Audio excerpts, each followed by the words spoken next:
I'd love to sort of like dig in more into um, China and DeepSeek and so on and so forth, right? Because if you think about it, I- when I'm trying to unpack it, you spoke about the fact that, hey, it's a closed market. They're not allowing for competition to actually end up entering the market. But what are the other reasons you Yeah, feel actually led to the formation of like yeah, DeepSeek and just, yeah.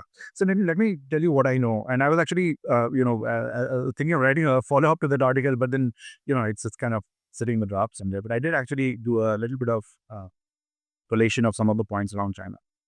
So, so a few points I would mention. First of all, I think in India there is lack of understanding of how good the Chinese sort of the human talent base is, because we have very little exposure, and there's all this sort of like um,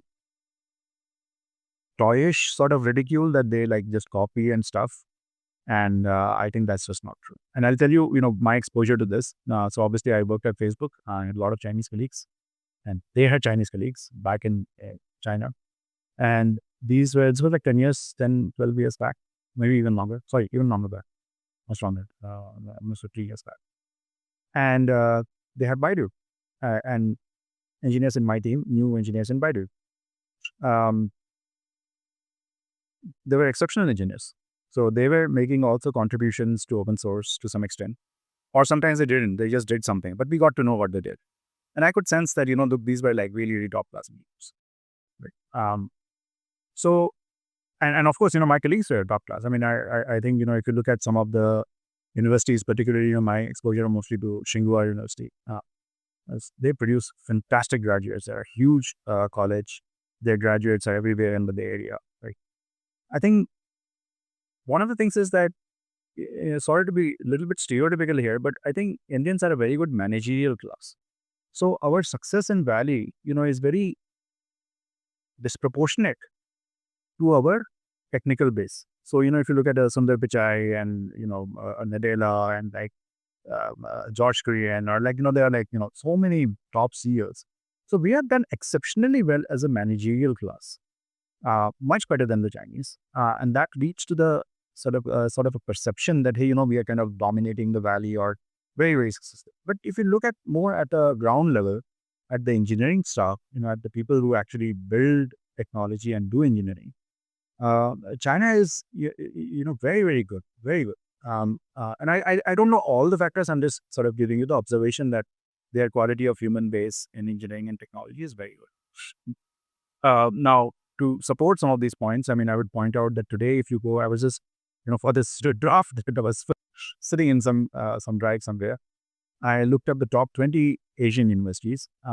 18 of them, or 17 or 18 of them from China, and the remaining 2 or 3 are from Singapore. Right? We are nowhere in the picture.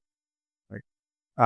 If you look at the world top, if you go a little bit broader, even at the world's top 20 or top 100 or whatever, of course, they don't dominate that list as much, but they have a lot of that they have at least 3, 4 top 20 universities. We have none. We barely have some in top 200, ISC and IIT Bombay and IIT Delhi perhaps, right? But those come like greater than 100 ranks, right? So one factor of this is that their university ecosystem is way, way, way better. So much better that we could not even imagine. I'll give you another anecdotal example off the shelf. So just like you guys and everybody, I browse a lot of Twitter and I get a lot of my AI sort of information from Twitter. And I was, there's this guy who posts like a weekly summary of the top papers. And this just was like 2, 3 days back. And I have it bookmarked. I can share it with you. I was looking at going through the papers. I was like, man, every one of these papers is written by an all Chinese team. 100% Chinese. Like, forget about, like some with some Chinese or Asian folks, mixed with some American folks or whatever. 100% Chinese, right? So they are producing an astonishing amount of research and engineering in AI. Um, and in the world is waking up. I knew 15 years back that these guys were like really good, right? It's just that, they were not that prominent. They were maybe not publishing as much and whatever, right? They were just working in these large companies and sort of doing whatever they had to do. But now, there's university ecosystem, lots of researchers, that iceberg has sort of surfaced. It's just showing the tip of the iceberg, right? Um, Third thing I would point out, We talked about the quality of the human base. We talked about the quality of the universities. If you look at emigration stats, it used to be that both Chinese and Indian folks used to emigrate to the US a lot. I think back in our era, I think they were close, if not exactly the same. I think Indians tend to immigrate a little bit more, but it was pretty close, right? Now, what is happening is that the Chinese are still coming to the US for studies, but they are going back. So, if you look at the net immigration volume, and there are like lots of studies to back this up, um, the most of the immigrants in the US now are Indians, and the Chinese come study, they go back, right? And that's not just today, like of course the Chinese, the CCP had that as a strategy. They were also sponsoring students to come to the US, learn, and then go back from national security and economics perspective. But net result is they are not losing as much of their talent. So huge talent base, fantastic universities, not losing it. Right. Sorry, why did they go back? Is it because that's the terms of Right. their Okay. So let's come education? to that part. Why are they going back? So I think there are a couple of things. One is a general sort of economics concept that emigration sort of first goes up and then goes down. Because, like when you're a poor country, people just want to emigrate because it doesn't matter how well the country is run and whatever. I mean, you just make more money outside. So at the end of the day, that washes out a lot of the lower order bits, and immigration always goes up in the beginning. And I think they went through that phase. So back, like if we're talking about 15, 20 years back, they were also emigrating a lot. And obviously the drivers said, hey, I can make more money in Silicon Valley than I can make in Beijing, right? Now, one broad thing is they have crossed that hump, right? So now their economy, their average GDP, and particularly in areas like Shenzhen, Beijing, and all the sort of the prosperous parts, is pretty good, right? And they don't have that urge that I need to emigrate to a Western country to enjoy a decent standard of living or make a lot of money.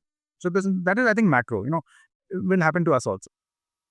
Having said that, I do think that, and it's hard to get your biases out of the way here.